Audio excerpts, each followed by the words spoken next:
All right. Very good. Thank you very much.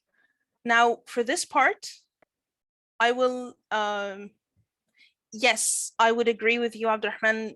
Now Duolingo is recognized by some places. Like you can just do the exam and you can travel. It's absolutely fine. But I don't think that it's recognized by everybody. Only some places. Great. So take a look here. This is a letter or an email from a candidate who attended a course. And this is his feedback on the course that he attended. So read it and tell me what you think the teacher felt after receiving this.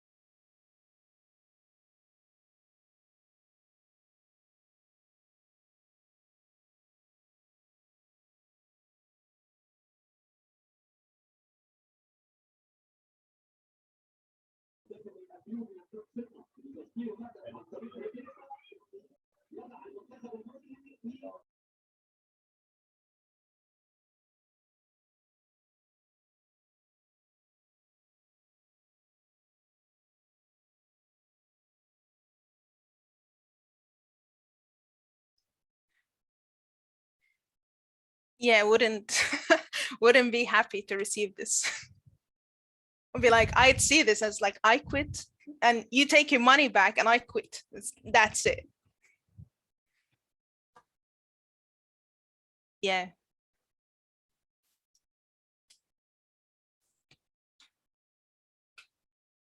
All right. It is.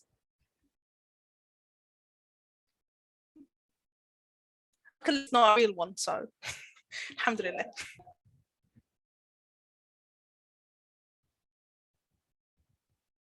All right.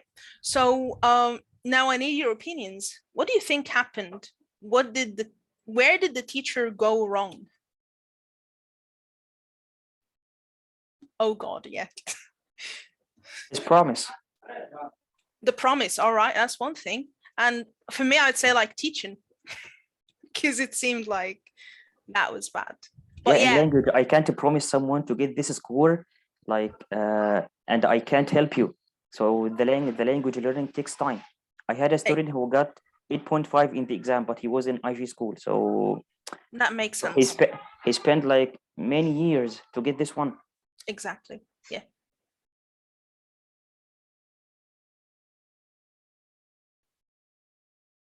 Right. Can we just speak or we write, because I don't know the rules of no I said it in the beginning. Please speak, please. Because okay. I've been working online for years and I miss speaking with people. I thought that we have to write, not to speak. No, that is why all of the people are chatting. Yeah, that's why we're chatting. We thought it's not allowed. Yeah, that is why we thought like this. My bad. I was saying that thank God that people are not that many, so that we can like just chat. It wouldn't be a mess if we chat together. So absolutely feel free. I'd love to listen to you. Yeah, I guess is that the IELTS test like band 9? I think like native speakers don't get that band. So this is not realistic. This is at first. Yep. And you can never promise a student about the score, because you don't know, maybe even he's excellent, but on the exam he gets worried or nervous and he messes things up. That's a point. The second point, that she or he didn't give feedback on tasks, which is measurable. And the point that he was correcting her pronunciation mistakes, also that's measurable as well. Yeah, that's bad. Yeah. Well, it's fine. Like, all right, let me just say something here. I believe it's all right for us non-native teachers to make mistakes, but not to the limit that the students would actually notice it. Yeah. Yes, we all make mistakes, but it has to be limited. Yes. And not the target language. Of course, yeah. And he said they didn't get the chance to practice speaking. So this is also a negative point. I see like everything was negative, nothing was good. Maybe they had an AC in a center, so that could be positive or something. I don't know. Maybe. That could be the only, yeah. All right. Cool. What other ideas? That's it. What do you think the teacher should have done?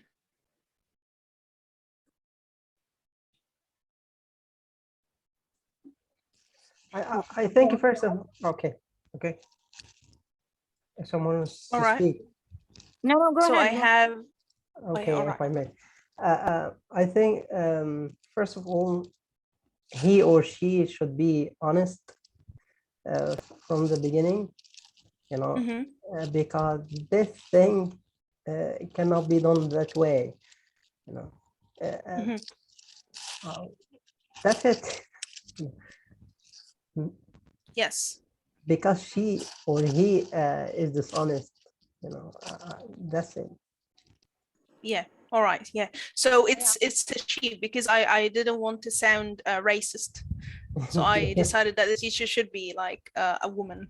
All Me right. neither. So all right. So Ayet. It's me, Fatin. Oh, all right. All right. Go ahead. Yeah. The teacher should make the students familiar with the band descriptors, each band descriptor starting from 5 to 9. It will be more easier for the teacher, instead of giving a promise for a specific band that the student may achieve at the end of the course. Also, the teacher must follow a lesson plan for each session. It will be easier to give a feedback or to get or to achieve a productive stage, which is speaking or writing or so on. Also, the teacher must check the pronunciation of each hard word before teaching the students during the session. But with that line, it said like the student found himself correct in the teacher's pronunciation. As you So said, there's she's- no problem if the student or the teacher make mistakes. Maybe they must be slight mistakes, not fatal mistakes, but it happens. I know it does, but to the limit that a student notices the whole thing, that would be like a bit disastrous. I think that's my opinion. Okay, for this clip, the teacher must study again. I think so. Yep. We do. I do. I study a lot for that. All right. Yeah. Okay. I'm sorry, Miss So Aya. I'm sorry, Miss Aya. Mr. Hussein, go yeah. ahead. Is this real feedback? Is this real? No, I've written this. I've written this. Yeah. We got it now. All right. Yeah. That is Yeah. why Like, this one yeah, is a good language. Also, I wanted to say this is like the student is good because he's using like good conjunctions, like moreover, however, like for adding, contrasting that. Yeah, so- when you're a teacher and you write lesson plans, you know how to. That's what we do. All right, cool. Okay, Ayat, you have your hand raised for you. You've had it raised for a while now. So, I mean, all like, first things first. So the first step is, like to be a real placement test, to know his exact, or to be very close to his exact level. And you need to be Mhm. honest. You don't have like to say you're excellent and so, no, you have to be honest and tell the whole truth. And never promise that after the course you're gonna be like Ben 9 or Ben 8 even. You would say if Mhm. you study and follow some steps and you do 1, 2, 3, you can have that score and so on. And you need to give, like the broad lines of your course, like the structure of the course, what you're gonna do, the process, how they're gonna practice, how they're gonna receive feedback, how many tasks, and so on, like to be clear. All right. Okay. I feel like I shared the session with you before, like having the session. So I'm actually really happy with this. So thank you so much. All right. I have 2 more people. Yeah, just wanna add something, right? Okay, go ahead. I'm just feel that the girl or the boy that taking the course with this person or with this teacher, they have to just depend on word of mouth. It just the teacher is really good or just not.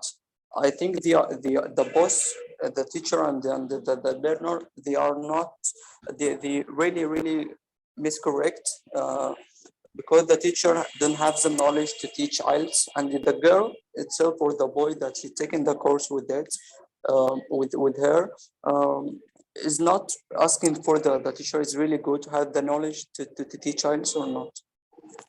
Yes, unfortunately, I'm gonna have to agree with you on this, because unfortunately, this is the case. A lot of people are now delivering courses that maybe they're not that good at, and then they end up like messing them up, and the students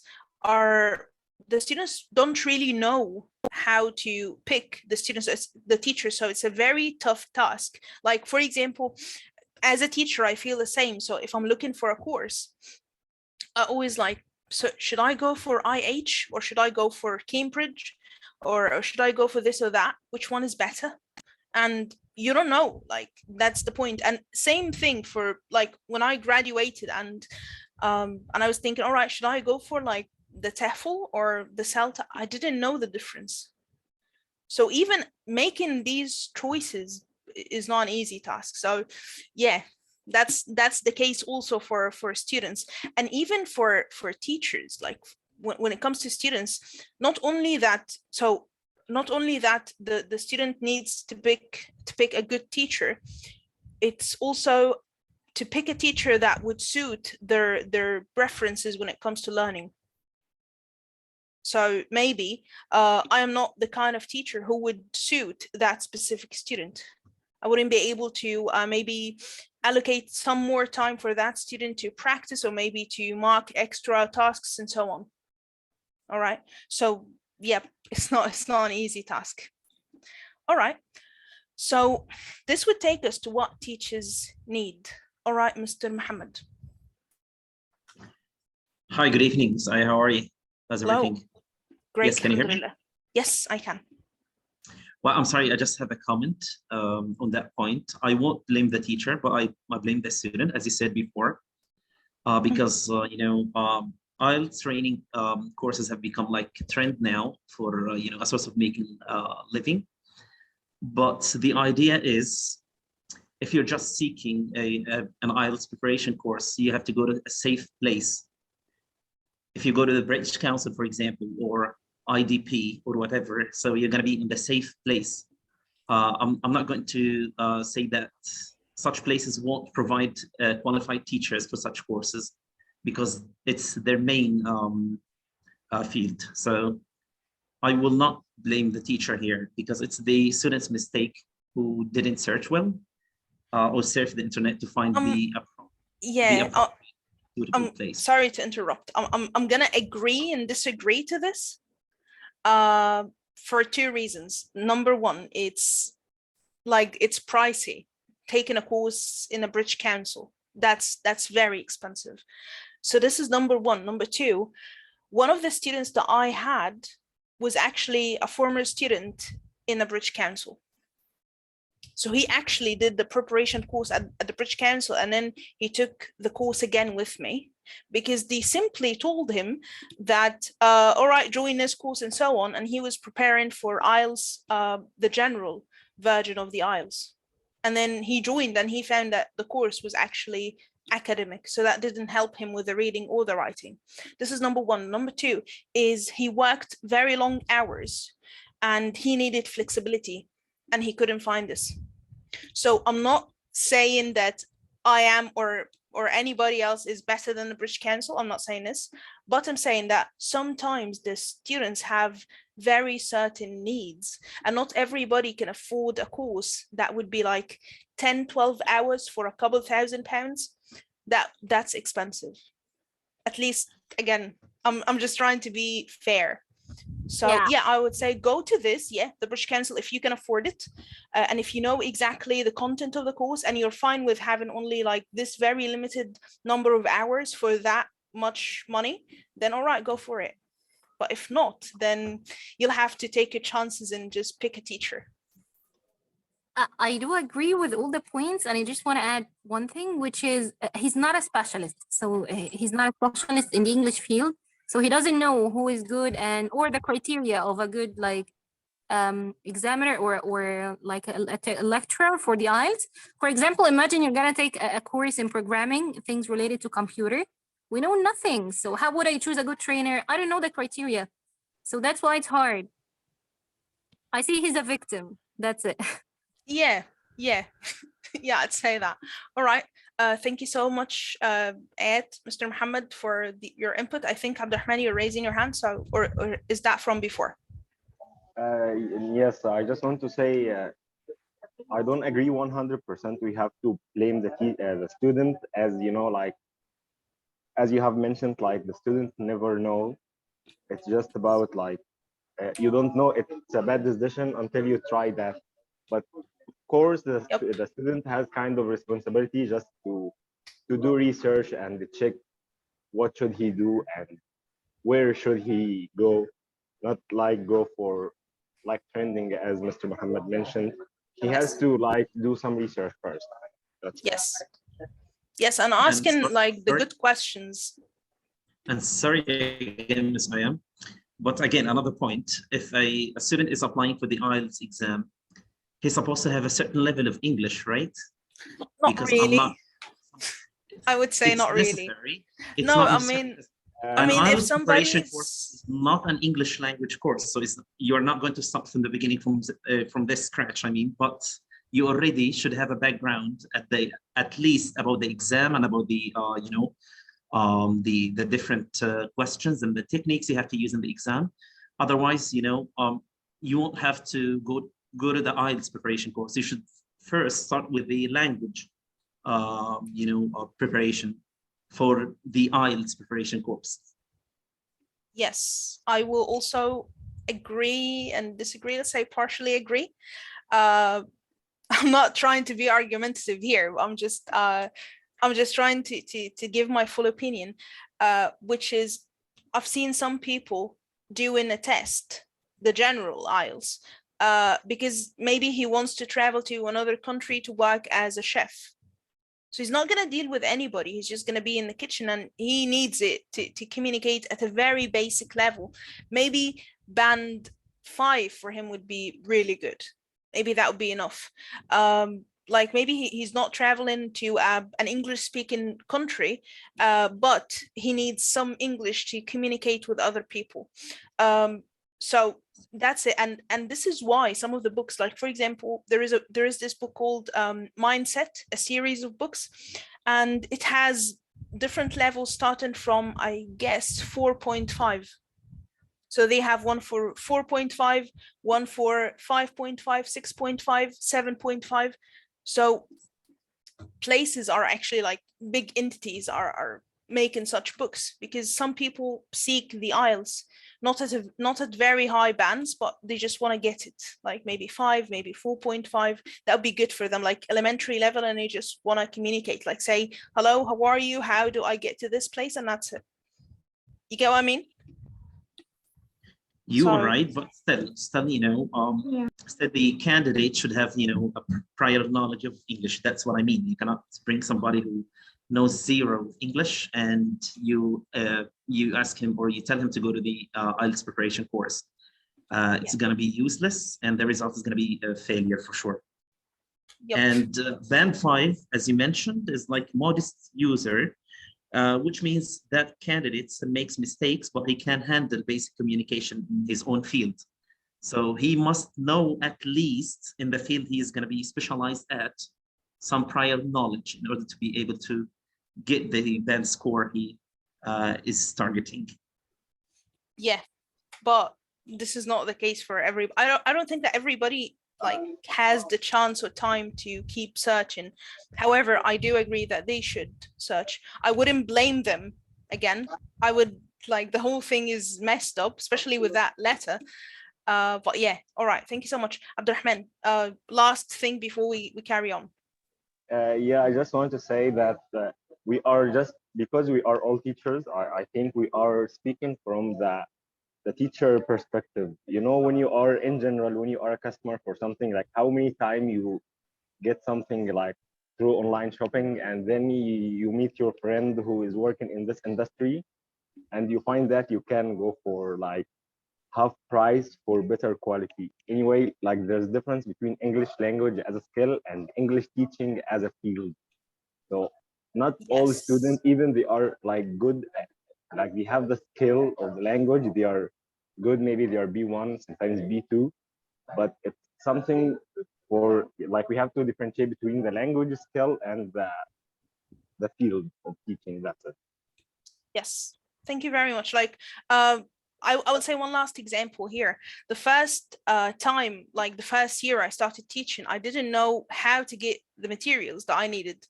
And then I learned about VK.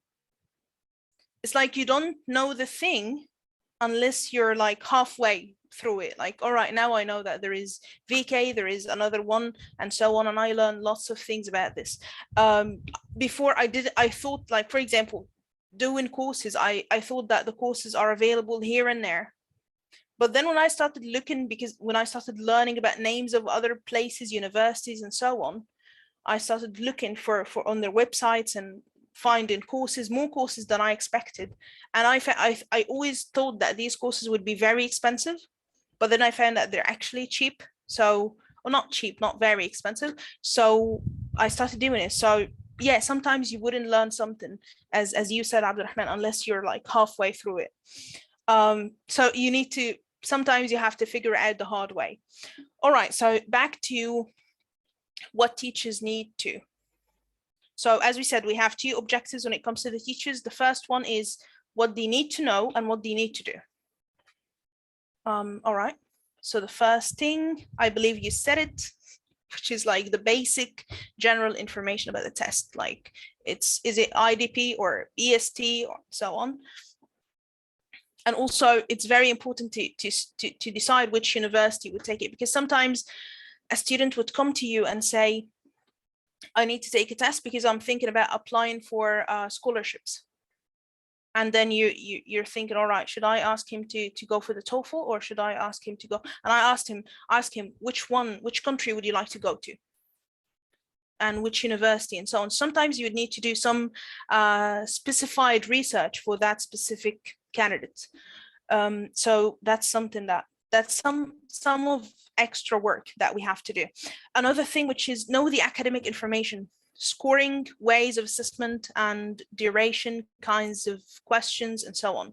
I would say that IDP provides a very, very good course, or actually two courses for this. One for writing and one for speaking.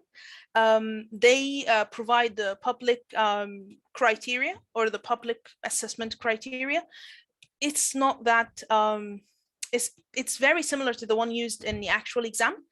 The course, I would say it's a bit boring, so you need to be very motivated to do this. And you're going to benefit a lot from it. And as I was discussing with Mr. Abdulaziz, I believe, the course needs a lot of practice while you're actually learning, because other than this, it's going to be really boring, and you might not get the needed knowledge, or the knowledge that you were hoping for. Okay, another thing could be the equivalents, or the equivalent exams. So some students would ask you, all right, I'm gonna do the IELTS. And I had a student actually saying this. And once I told her about the price of the IELTS, she was like, all right, that's too much. I said, all right, you can go for TOEFL IBT. It's gonna be much cheaper than this one. So maybe knowing this, you can recommend some stuff to your students. All right. As we said, the student was correcting the teacher's mistakes. So we need to have an appropriate level of language when teaching such courses.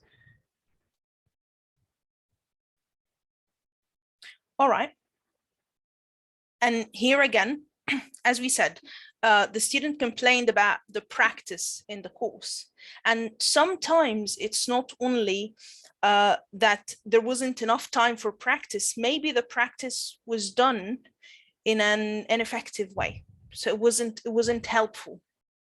All right, so that's another thing. So when we have like the practice, we need to do some steps to make sure that, all right, the students are ready for this. The students have both the skills for the language and the skills for the exam. All right, have management skills. And this is very important. This one is very, very, very important.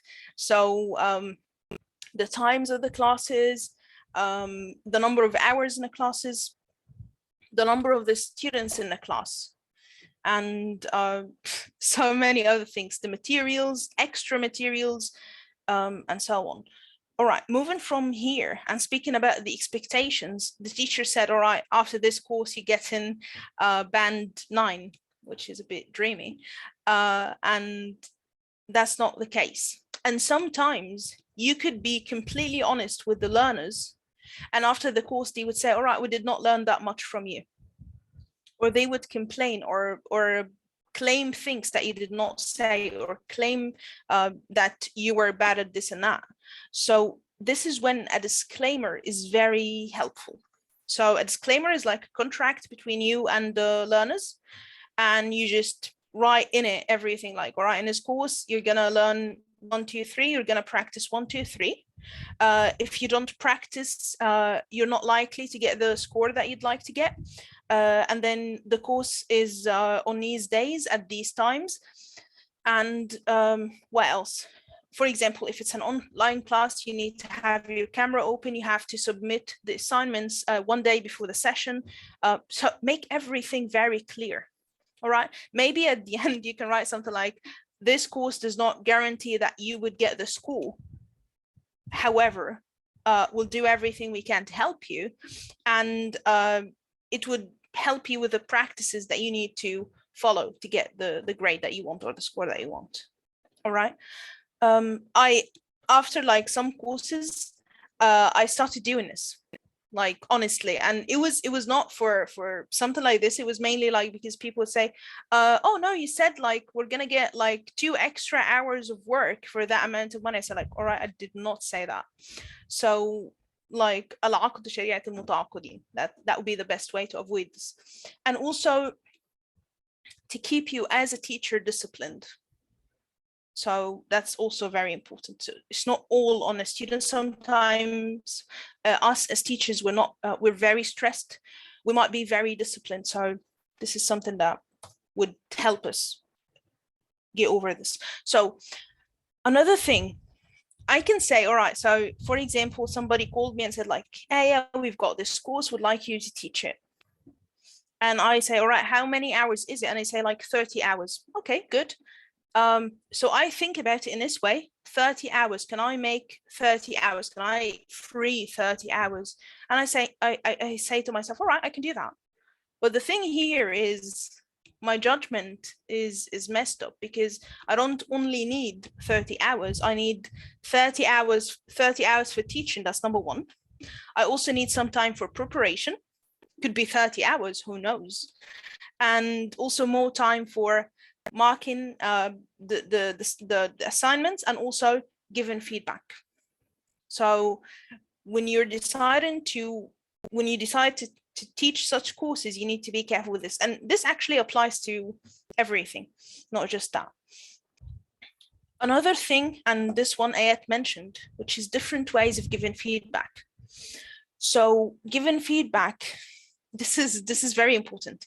And we need to be very smart when we decide on the types of feedback we would like to give our students. So not all the time would you have the time to sit and mark essays for the students and then give them individual feedback, like speak to them one-to-one.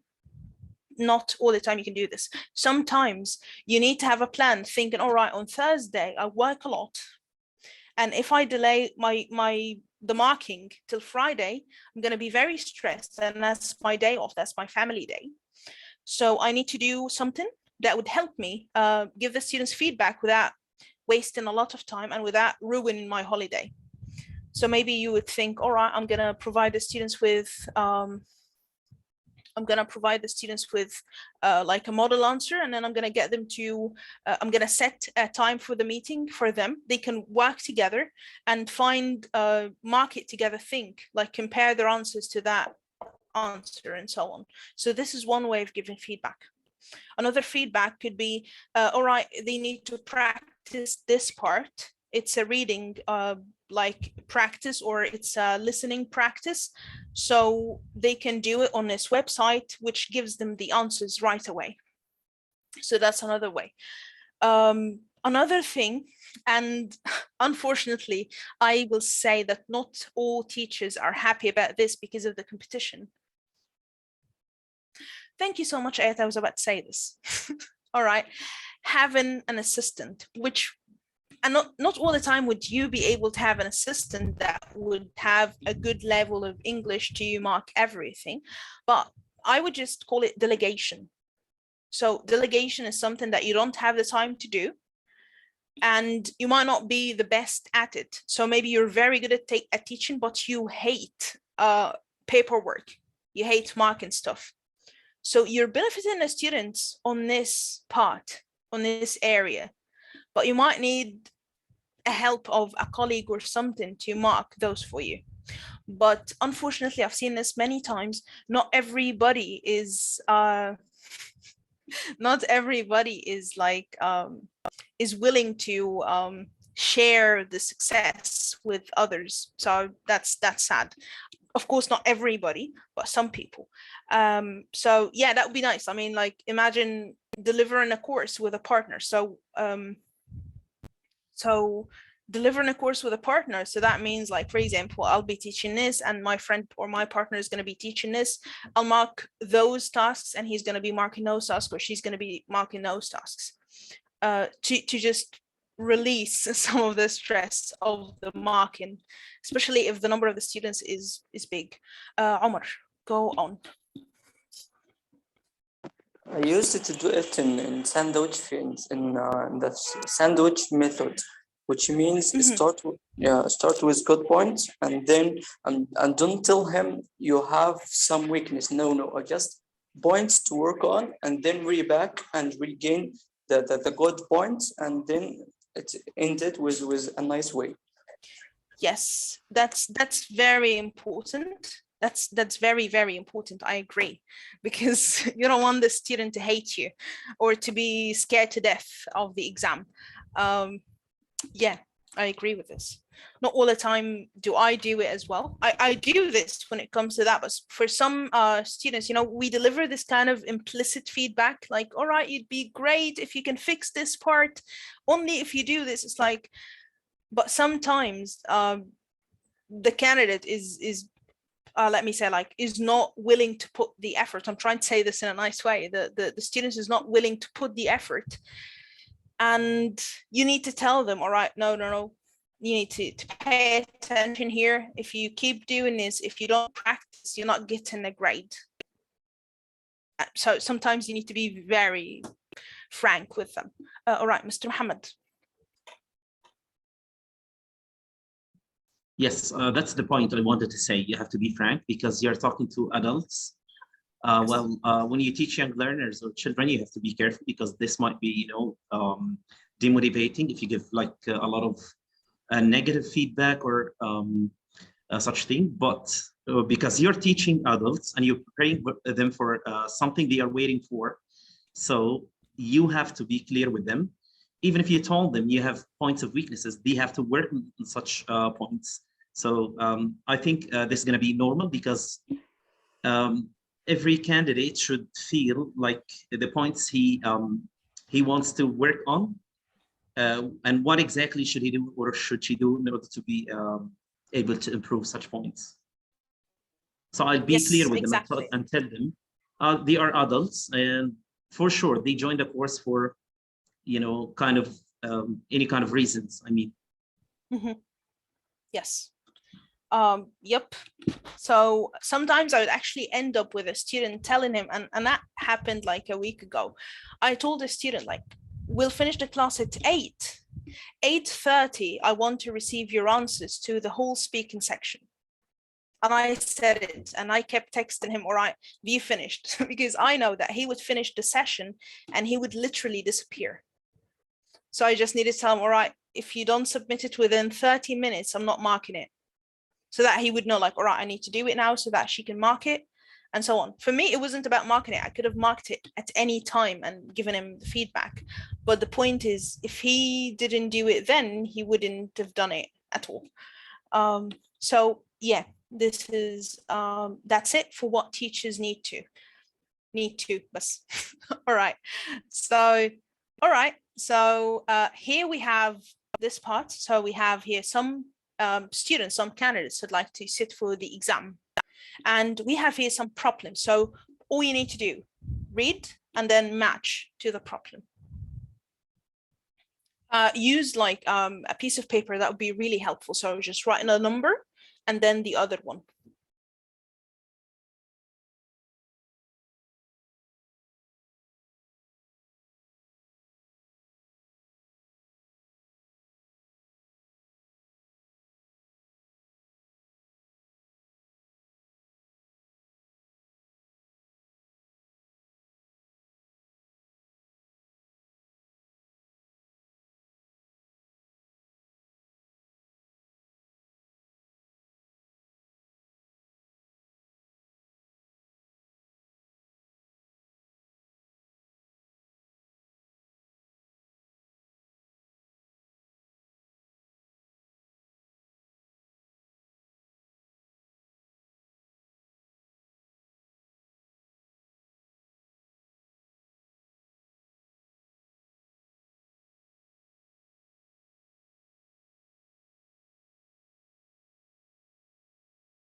All right, just let me know when you finish.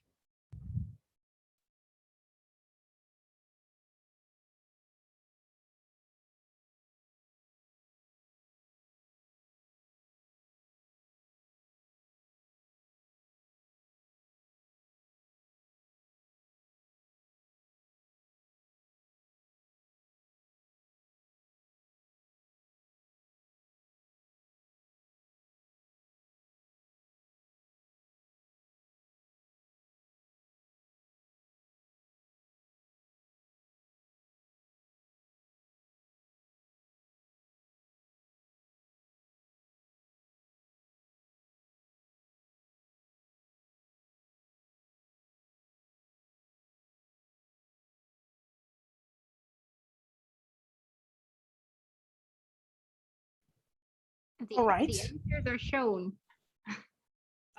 Yeah, I think, yeah, I'm facing a problem with my screen share. So let me just do that again. Yeah, there is something wrong here. Oh yeah, now it's good. Okay, so these are the answers. Take a look and let me know if you got all of them correctly. I think they're very easy, right?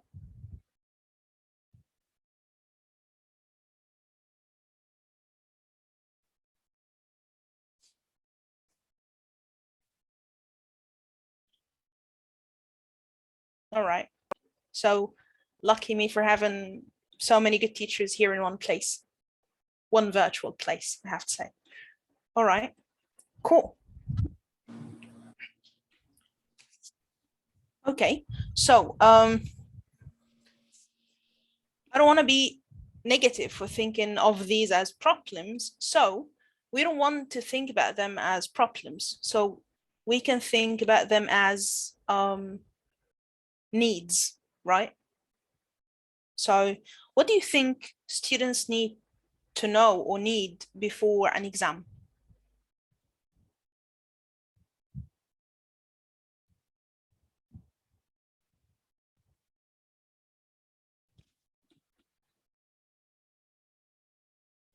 Again, you don't have to use the chat box. You can use it if you want to, but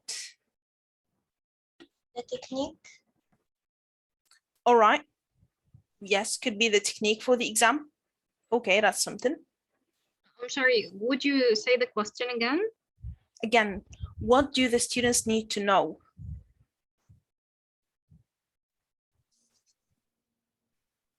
What is required exactly from them? All right. They need to know the components of the exam. For the IELTS, for example, they should know that it consists of 4 parts: listening, reading, writing, speaking. And they need to find out about the current level and the level that they want to achieve, or the score that they want to achieve. All right. So first off, I need to say hello. Really happy to have you here, Mr. Mohsen. Hi, yeah, how are you? I'm doing great, alhamdulillah. All right. So yes, I do agree to this. What else do they need to have? So as he said, to know their level and to know like the level of the score they need. Like for example, 6.5. Like what does it mean that you're upper intermediate, for example, C1. So this is 7.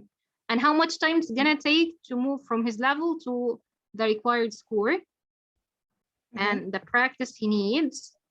And then to be aware with the whole exam, as he said, like the components, the parts, to be aware of his points of weakness and strength.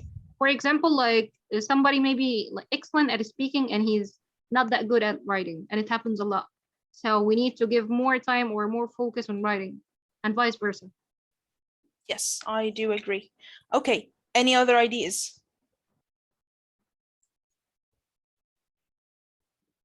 Yes. Oh, yeah, Yes, good. I am. First, I won't go for the score they are targeting, as I said, because maybe if the student want to achieve, for example, wants to achieve 5 or 5.5 or whatever, or 6, so I'm going to be targeting a higher score in case something might happen with the student, or I'll prepare him for the higher score.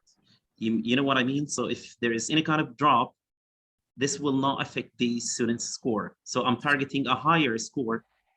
And also, a student should first know the format of the exam, and also the skills and the techniques they need to deal with each question in the exam itself. All right, I completely agree to this.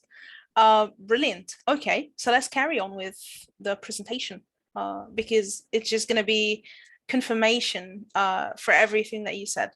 I'm still facing a problem with the video pane. I don't know what's going on. All right, so just whenever I share the screen, I face this problem.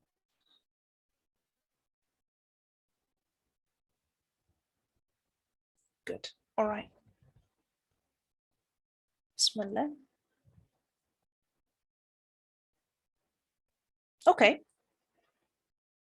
So These are the needs that we need to think of. And you said, I guess, all of them. So starting with the first ones, I would say the exam awareness. And this is why you said the techniques and tips for handling the exam.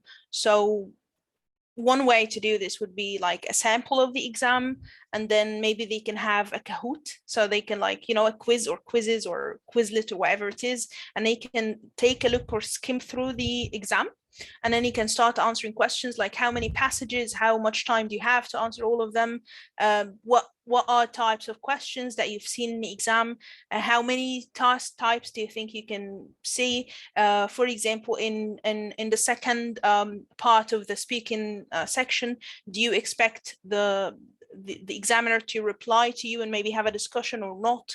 Or what is section 1 for? Or what's the first part of the speaking test for? What kind of topics is discussed here and there? What's the difference between the academic and the general, and so on? So these are things that the students need to know. Second part would be the exam skills. And here, by practicing efficient techniques for approaching each task in the exam. And I would say that this is not the only thing. So the first thing, for example, in reading exam, in the reading section, it would be very unfair to tell the student, all right, go for it traditionally the same way that you do, read the whole passage and then answer the questions. Like 60 minutes are gone and the student hasn't even finished the first one, most probably, because they're very big. So they need to know the techniques of handling this and the questions and what to read, which words to look for, how to check this task, and so on. And those are not the only things. So now there are more skills, and I'd call them like motor skills. So for example, if you're sitting for an exam, you'd need to practice writing a lot, because, for example, for someone like me, I type all the time. I don't write. I almost never write.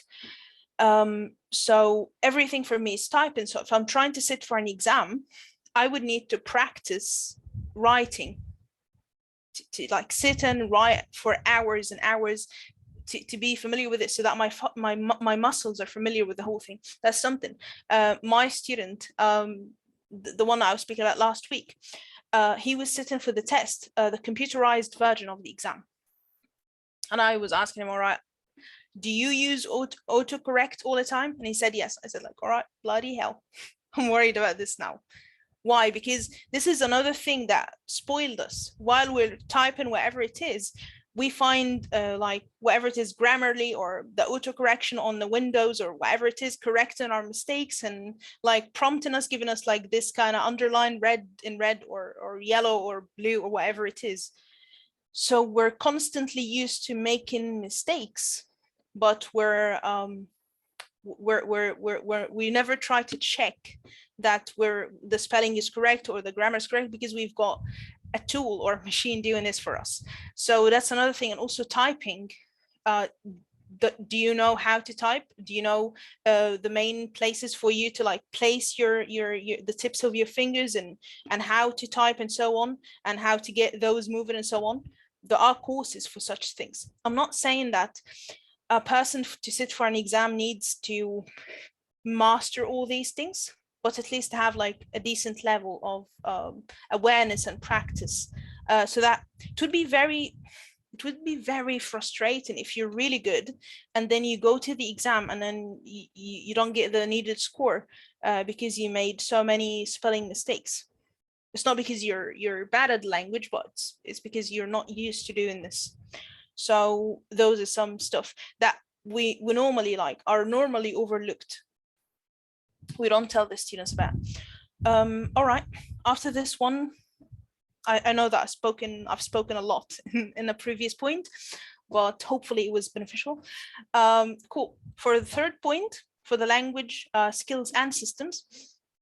So when we say skills and systems, of course, like we have 4 skills and we have 5 systems. Some people call them 4 systems, but whatever, we know them. So for this, a teacher shouldn't only know like the TEFL techniques or the CELTA techniques for teaching. You need to be very task oriented. So don't go to the student and start like, all right, skim that text and do this and do that. No, they need to be proactive, like know how to start. And yes, you're going to skim in the exam and you're going to scan in the exam, but how? Are you going to skim the whole text? Or maybe like the topic sentences? Are you going to skim everything, like all the capitalized words and all the numbers and so on? Or are you going to look for specific things? Are you going to scan only in the questions, or the questions, or the questions and this? How to prepare yourself for this and that? How can you practice some other things, like, for example, note taking? That's a skill. And I would say it's a language skill, because it's used all the time. Yes, it's very much of an exam skill, but it's also a language skill, because you're thinking about like, all right, I heard this really big sentence and I need to get maybe the name of the person, the place, the time, and so on. All right. So getting all this together, so the language skills and the receptive skills together with a good practice, and then after this you can move on to the productive skills. All right.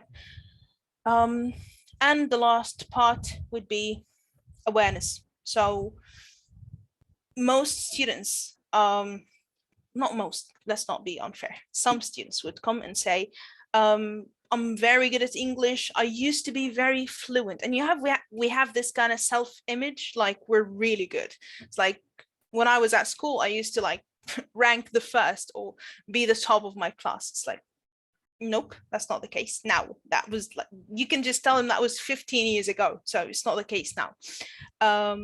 So self-awareness, they need to know it. So we need to discuss with them the results of the placement test, what they need to do, the weaknesses they have, and this should be shared throughout the whole course, so that the students are aware of their level, not only the negative things, but also the positive things and how to keep moving on or moving forward. All right. Self-management. It's difficult to get the student to sit and practice reading for an hour, and then maybe like practice an exam twice a week. So that means like 6 hours every week, and then reading the feedback and rereading the task again, proofreading this and that. Motivation. Motivation would be also a problem or a struggle for those who sat for the exam many times and they didn't get the score that they needed. So also this is very important. So those are the needs for the students, and we also checked the needs for the teachers, or what the teachers need to do. So back to this part, again, to the same candidates that we have after speaking about the problems as needs. All right. So what do you think? Now we know that here we know what Ahmed needs, what Amal needs, who happen to be my siblings. I picked the names, and that's the last one. That's my mom. So yeah, it's nice when you design your own session. So cool. So those people, my family, let's check what they need to have in the class.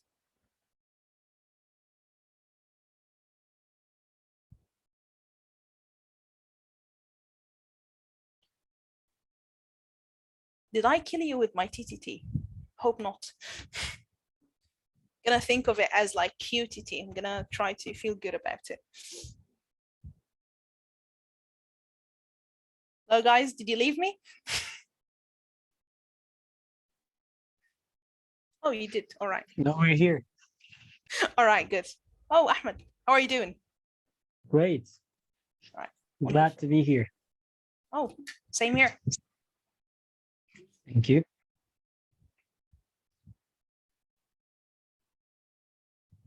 I have a lot of friends here and a lot of people that I work with.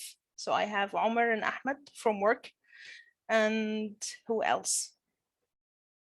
Nurhan, we've worked together before, and Pugger, we worked together. Miss Mona is my friend. So yeah, cool. And Mr. Mohsen, of course, we work together.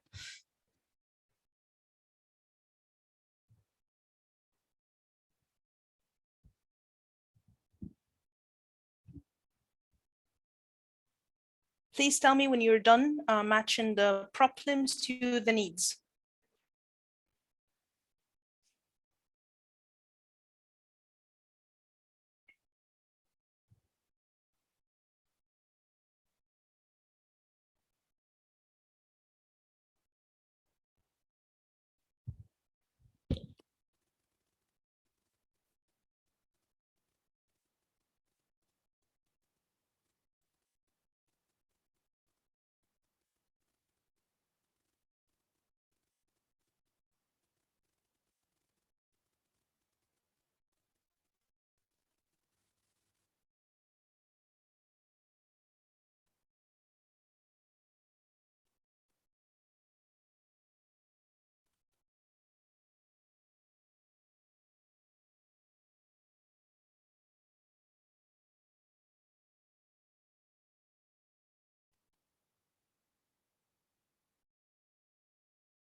All right, have you finished?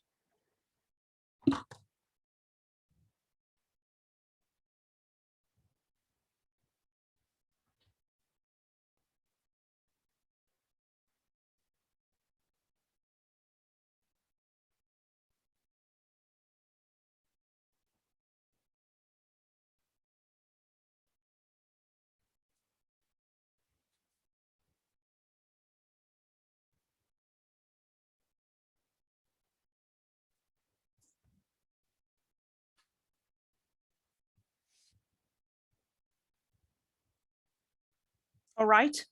Does anybody want to help me with the first one? Hello? Did I actually lose you?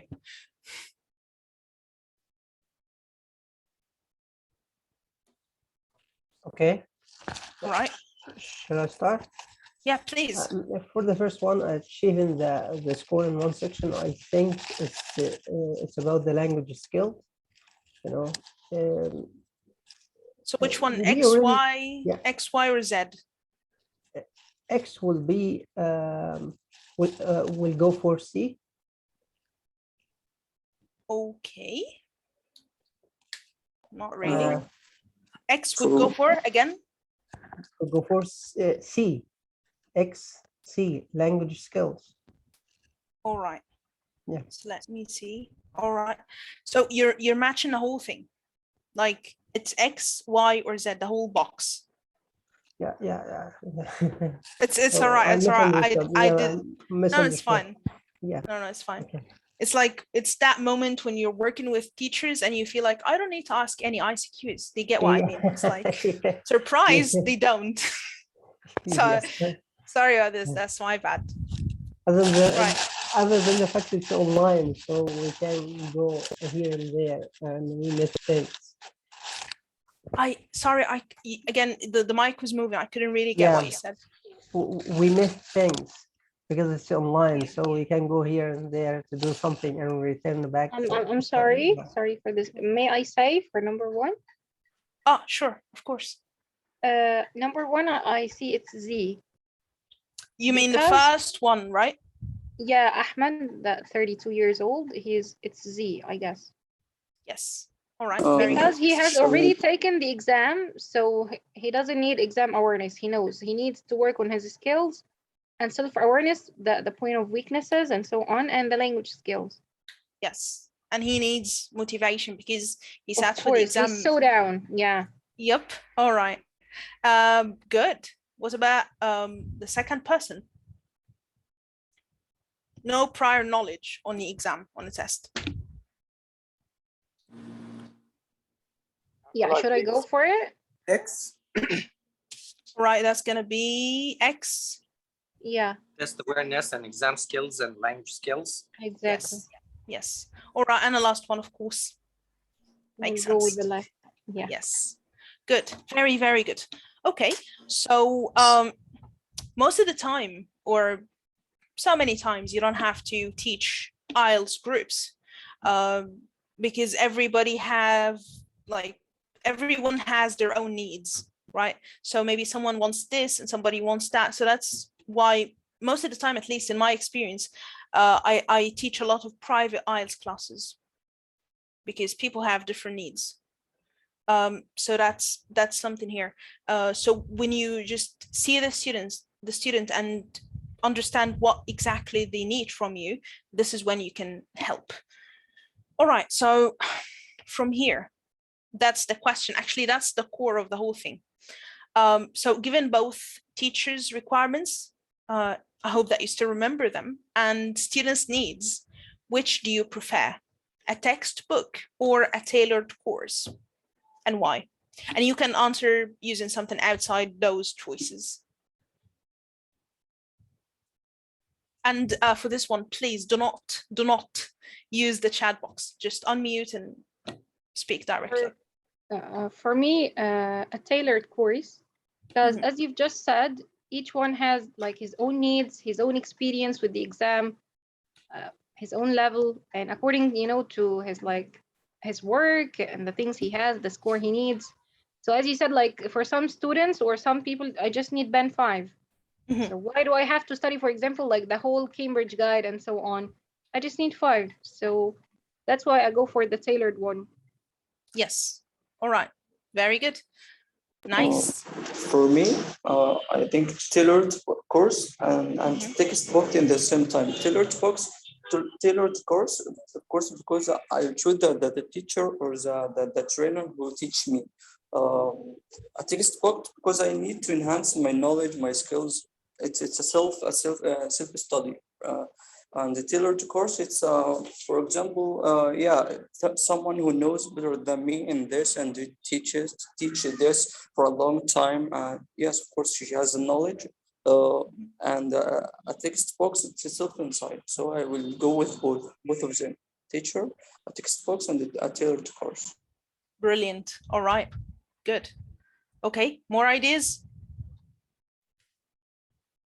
No more ideas? Tailored courses need a lot of effort from the part of the trainer. If you do that a lot and you've got the stamina to do it, it's going to be a good idea. But I would go for a textbook, which makes it easier for you and the student as well. But using the SARS technique, which is select, adapt, reject, and supplement. Okay. I don't have to teach everything that is in the book. I can make some adaptations and additions and supplement the student or the trainee with what he needs from other resources. But a textbook makes it easier for you to go through a track for you and the student as well. Absolutely right. Of course. I mean, that makes sense. All right. Okay. Shall I add something or just point to something that Mr. Martin said? Yes. I'm just didn't agree more because it's a textbook. Somehow it's academic and you need general. So what shall you do? You have Actually, there are books for general IELTS.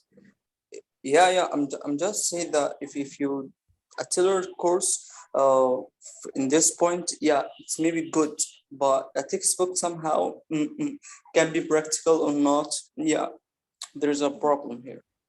Yes. All right. So- It depends. All right. Very good. More ideas, please.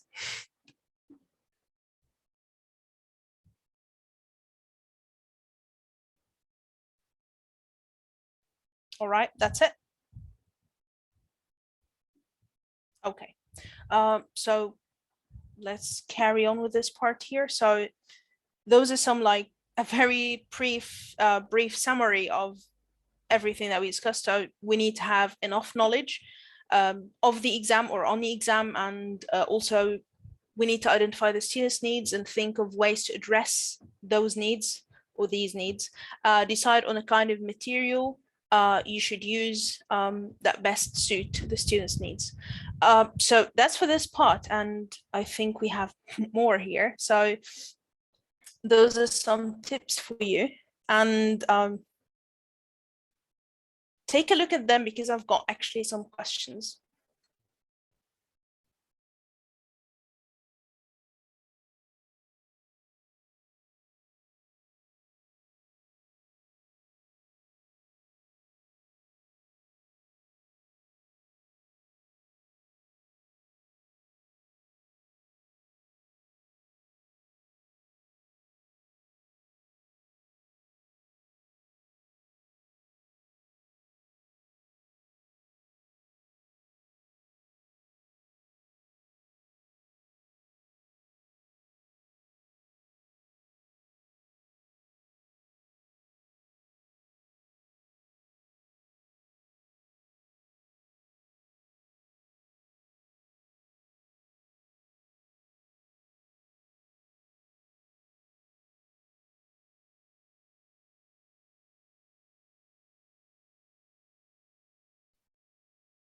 Okay, I hope that you're done reading them. So for the first one, why do you think we need to help the students analyze their mistakes? Why analyze? For me Okay. to learn them, or teach them how to critical think Mhm. For me, this is the point. Critical think. The only point from this is critical think. All right, that's a good one. Great. Yeah, may I add something? Please. I see that when we make mistakes, this is like it's done unconsciously or made unconsciously. So when you just highlight or ask them to analyze, so we're gonna go for the conscious mind, and with a lot of practice and a lot of correction and repetition, it's gonna be unconsciously. So they're gonna like get rid of these mistakes or try to avoid them as much as they can. I see it like this. I don't know if I'm correct or not. No, that's absolutely right. Okay, that's good. Any other ideas? Actually, I'm thinking about something that the course will not last forever, you know, and sometimes or most of time the students will not take the exam, you know, pretty soon Right after after the the course. course. Yeah, so they need to learn it to help themselves. They need to learn how to correct themselves and to you know, to be independent, feel independent after the course. That will be really helpful for them. Even after the test, whenever they are to take tests, they will be familiar with that technique. All right. Very good. Okay, thank you, Mr. Hussein. That's really good. All right, more ideas. You're most welcome.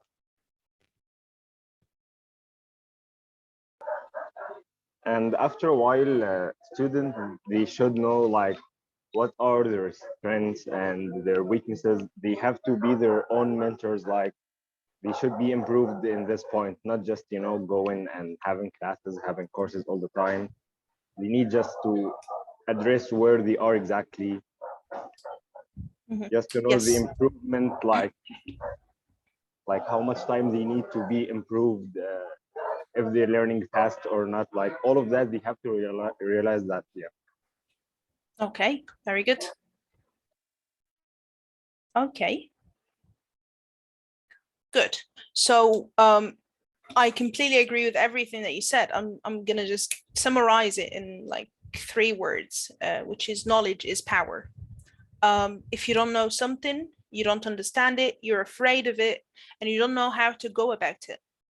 But once you learn, like for example, Aya has a problem with 1, 2, 3, then Aya, okay, let's think about this. I need to do 1. I need to speak to that person who's going to teach me about it. I'm going to go ask that person for help. I'm going to go take this course. I need to sit and practice some of this or that, and so on. So with that knowingness, I can't really move forward in the right direction. I can keep moving, but it wouldn't, not necessarily would it lead me to what I want to achieve. Okay, so very good. The second one, which is okay, so brainstorm. Why this verb? Why not like provide solutions or give them ideas? Why brainstorm with them?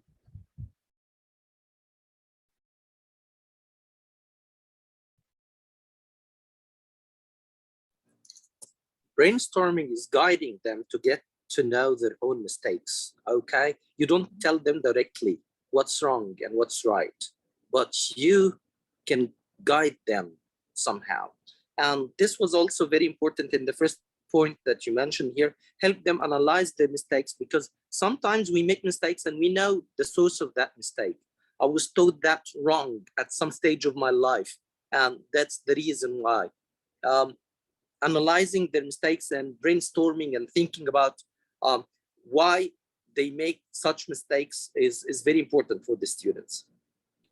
Very good. Yes, completely agree with this. All right. But here, I mean, what I mean is brainstorming techniques, not giving it to them. So Abdurrahman or Mr. Abdurrahman. Hello? Yes, please, you can unmute. I think brainstorming can help students to attach to their authentic problems and help them to connect between their life and what they gain at school. You know, Yes. try to solve their problems in society. Yes. Yes. Okay. Very Thank you. good. You're absolutely welcome. So really good ideas. So here, when I say brainstorm, I would say that every teacher, if every student is different. So maybe I am making this mistake because, as Mr. Mohsen said, because of false instruction that I've been exposed to. Like, for example, in primary school, they told me that you have to use the future for this like usage, or you need to do this, so you have to do that, and it's not the case. Maybe these were just rules of thumb, and it's not the case. Maybe like there are more general rules that contradict with this one, with these ones. So everyone is different in the sense of, maybe I'm making this mistake because of this, not because of that. For example, a word like what is a synonym of the word killer or killer, whatever it is? Yeah. So killer. Can you give me another word for it? Murderer. Thank you so much. I hate this word. Is it because I don't know how to speak English? No, but the raw sound for me is very difficult. So when I try to say it, I struggle with it. So see here, maybe for somebody, they would be struggling with the word, the pronunciation of it. For me, maybe it could be a simple problem as like, I struggle with this sound in general. All right. Maybe they're making this mistakes because they believe this. Maybe they're making this mistake because they always forget this like auxiliary verb. All right. Or they confuse, for example, you know, like forget and get. So the third form of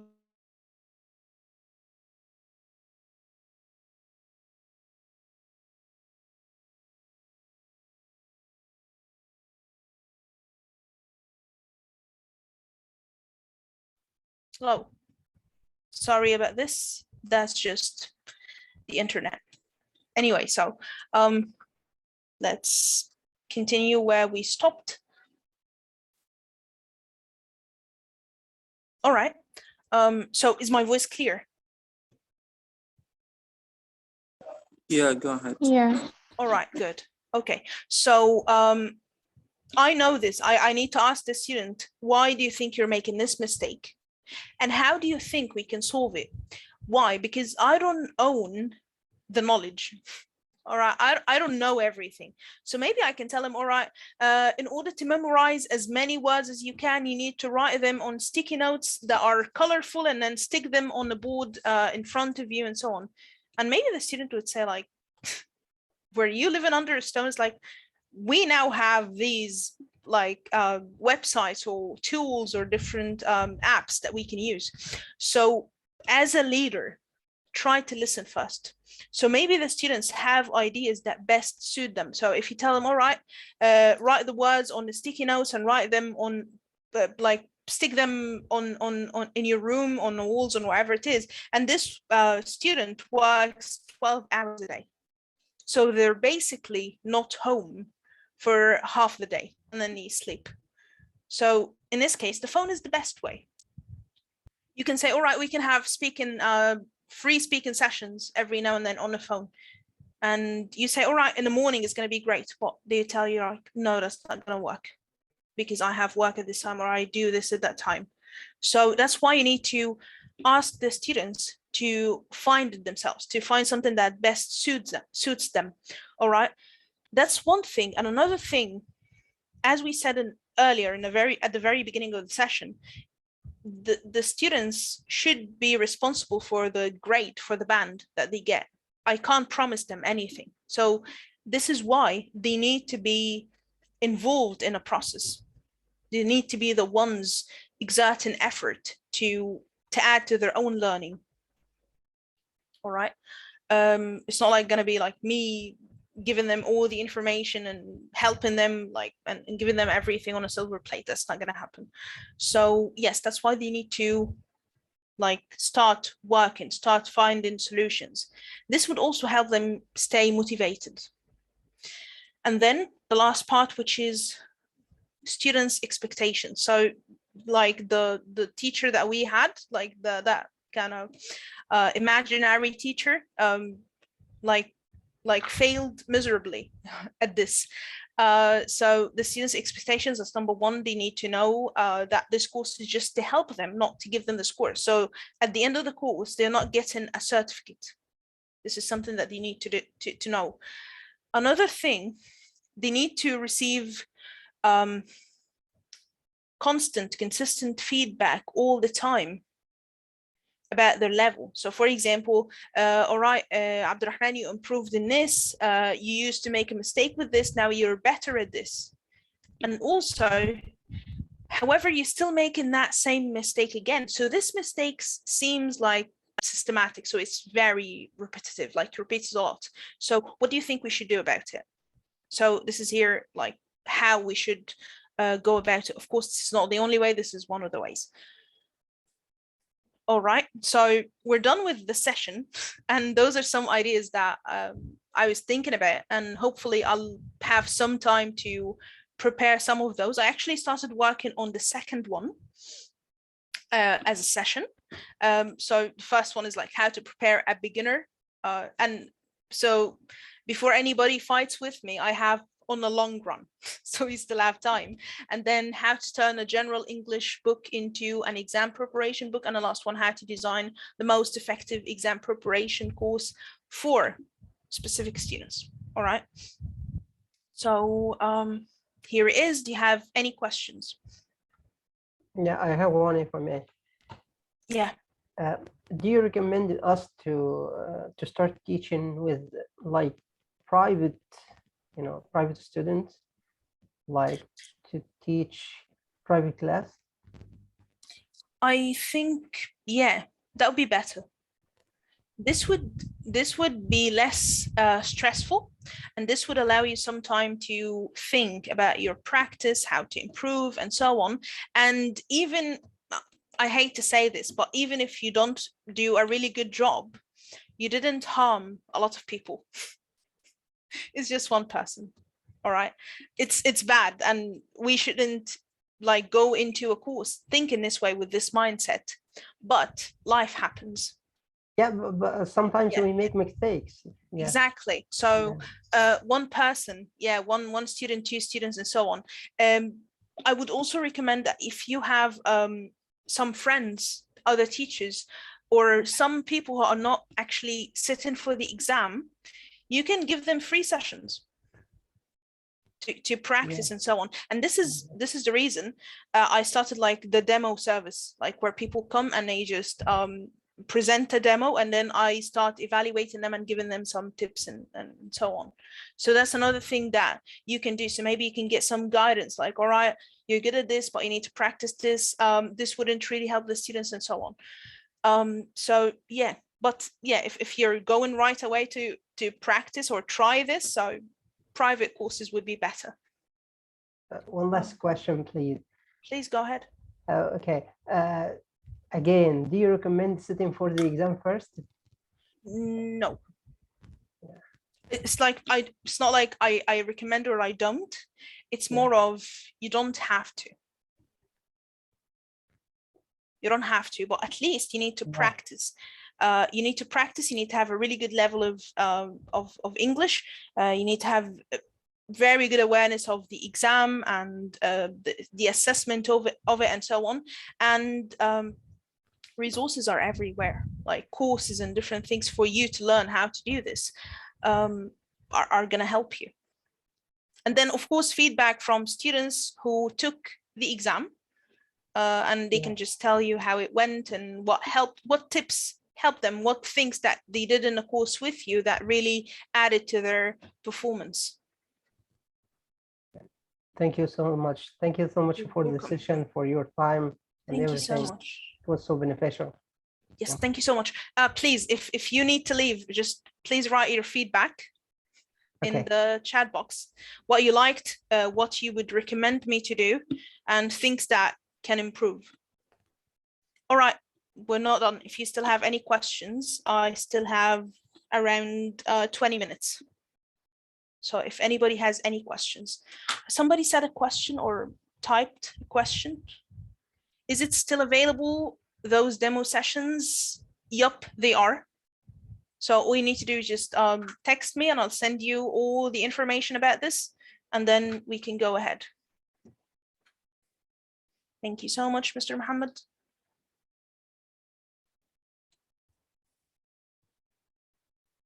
I'm waiting for feedback and questions, so, or both.